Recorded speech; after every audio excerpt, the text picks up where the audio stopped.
Hello' everyone, কি খবৰ আপোনালোকৰ? আপোনালোকে দেখা পাইছে মই ৰান্দাবাৰী কৰি আছোঁ আৰু কিহৰ ৰান্দাবাৰী কৰি আছোঁ আপোনালোকে ভালদৰে ভিডিঅ'টো চাই থাকক শেষলৈ।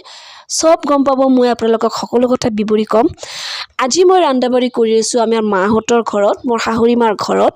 বাহিৰতে ৰান্দাবাৰী কৰি আছোঁ আৰু আজি ৰান্ধি আছোঁ মই বুটৰ লগত মাংস দিছোঁ।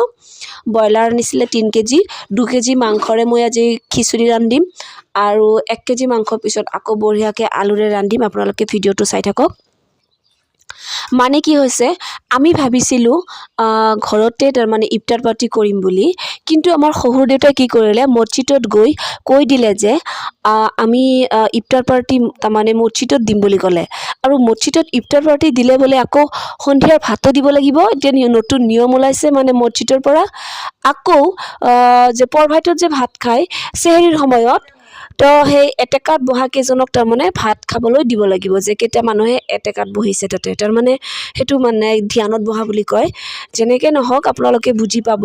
তো যিকেইটা মানুহে ধ্যানত বহিব বা এটেকাত বহিব মছজিদত থাকিব, সেইকেইটাক আমি ৰাতিও ভাত দিব লাগিব আৰু সন্ধিয়াও ভাত দিব লাগিব। আকৌ ইফতাৰৰ সময়ত ইফতাৰৰ পাৰ্টিও তাতে দিব লাগিব। যিমান মানুহ হয় 30 জন 40 জন। তো সেইবিলাক আইটেম কৰিলে মায়ে আৰু মই মাংসখিনি ৰান্ধা শেষ হৈ গ'ল। মাংস আৰু বুট প্ৰথমতে বঢ়িয়াকৈ মই কষাই ল'লোঁ। এতিয়া আপোনালোকে দেখা পাই আছে মই বহুত ডাঙৰ এটা হাণ্ডি দিছোঁ, ডেক্সি দিছোঁ। এই ডেক্সিটোত প্ৰথমতে মিঠাতেল ঢালি দিছোঁ, কাৰণ মই ইয়াতে বহুত চাউলেৰে 5.5 কেজি চাউলেৰে মই খিচুৰি ৰান্ধিম আজি এই হাণ্ডিটোত। আৰু ইয়াতে পিঁয়াজ ৰচুন যি লাগে সকলো বস্তু মই দি দিলোঁ, আপোনালোকে চাই আছে।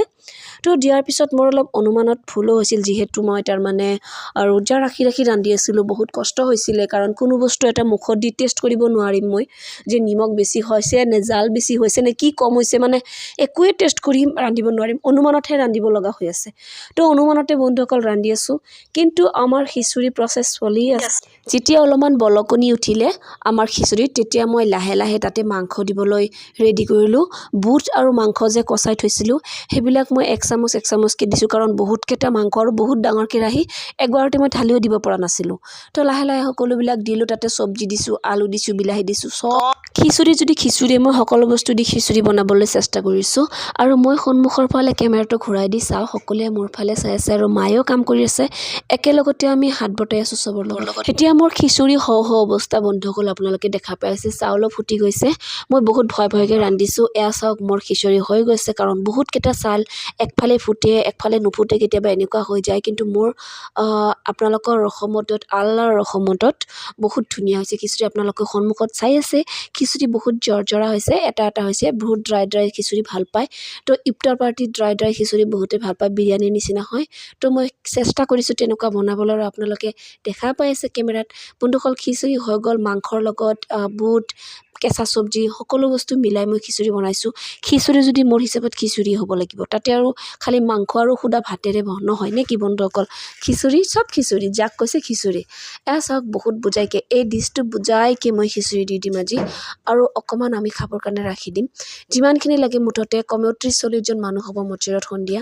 মই চেষ্টা কৰি আছোঁ কোনেও যাতে নোখোৱাকৈ ঘূৰি যাব নোৱাৰে, আৰু যদি কম নপৰে যাতে বেছি হৈ ঘৰত গুচিহে আহে। বন্ধুসকল মোৰ খিচুৰি হৈ গ'ল। এতিয়া মই ব্ৰইলাৰৰ চব্জি ৰান্ধি আছোঁ, আৰু ব্ৰইলাৰ আৰু আলুৰ চব্জি এতিয়া মই কেৰাহীত আকৌ বনাই দিছোঁ, কাৰণ মছজিদত 7-8 জন মানুহৰ কাৰণে চেহেৰীৰ কাৰণে মই এইবিলাক ৰান্ধি আছোঁ। চেহেৰীৰ কাৰণে আৰু আপোনাৰ সন্ধিয়া ভাতৰ কাৰণে, কাৰণ বয়সীয়াল মানুহে বেছি জাল খাব নোৱাৰে। মই চেষ্টা কৰি আছোঁ যাতে বহুত ধুনীয়াকৈ চব্জিখিনি ৰান্ধিব পাৰোঁ।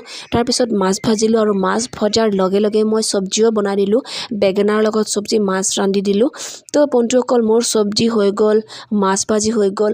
আপোনালোকে কমেণ্টত জনাওক মোৰ ভিডিঅ'টো কেনেকুৱা লাগিছে, আৰু যিসকলে মোৰ ভিডিঅ'টো নতুন চাই আছে সেইসকল বন্ধু বান্ধৱীৰ কাৰণে মোৰ ৰিকুৱেষ্ট, মোৰ চেনেলটো আপোনালোকে ছাবস্ক্ৰাইব কৰিবলৈ নাপাহৰিব।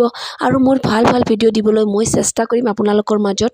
আপোনালোকে সহায় নকৰিলে মই বন্ধুসকল আগবাঢ়ি যাব নোৱাৰিম। চ' প্লিজ মোৰ লগত থাকিবলৈ